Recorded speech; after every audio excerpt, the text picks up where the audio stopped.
රත් වෙලා. එතන නෑ ඔය කියලා. හෙලෝ.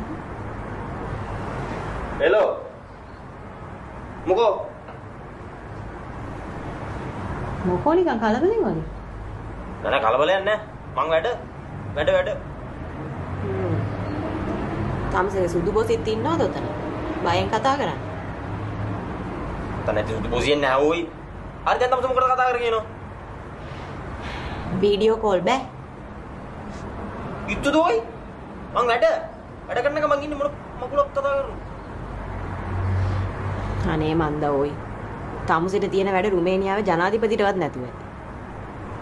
හරි දැන් මොකටද කතා කරේ කියනවා? මේ මං අතෙන්ට සල්ලි බැන්දා. මොකටද? අර කෙයාගිව කෝස් එකට. අයියෝ තමුසෙනං ඕයි අමු ගොන් මැටි ලදෙනක්. දැන හොරුන්ට අහු වෙනවනේ ඕයි. අයියෝ එතන එහෙම තැනක් නෙමේ ඕයි. එතන කෝස් එක කරවන්නේ. රට යවන්නේ නැහැ. තමුසෙන් සල්ලි කඩා ගන්න හදන්නේ ඕයි. තමුසට තේරෙන්නේ නැද්ද? අනිත් එක තමුසට පුළුවන් දුවේ රස්සාවල් කරන්න. පුළුවන්. මේ තමුසේ ඇයි ඔච්චර මං ඔහෙ එනවට අකමැති? යකෝ වෙන මිනිස්සු නම් බලන්නේ කොහොම හරි කෙල්ලව රටට ගන්න. ඒකට මූ. ඔයා එනවට ආසයි. මාර ආසයි. හරිද? ප්‍රශ්නේ තියෙන්නේ. ඕක බොරුවක්. ඔයා ඔබ අහුවෙන්නේ යන්නේ. අනිත් එක ඔයා හිතන්න එපා මෙතන ඇවිල්ලා වැඩ කරන එක ලේසි කියලා. මේක හෙන කට්ටක්.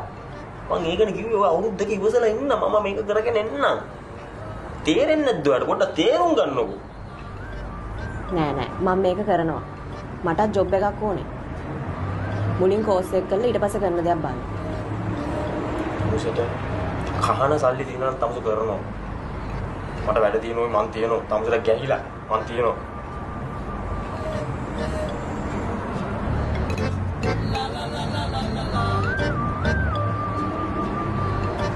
මොකද කියන්නේ?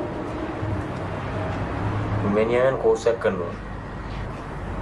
එයාත් ඒ අහන්නද හදන්නේ? ඔව් සංසාර චක්‍රේ වගේ ගැලවිල්ලක් නෑ එනවා. එහෙම පස්සෙන් එනවා ඊළඟ ආත්මේ ඊළඟ ශීරපතේ මන්දාකිණි ඔක්කොටම එනවා මෙහෙම.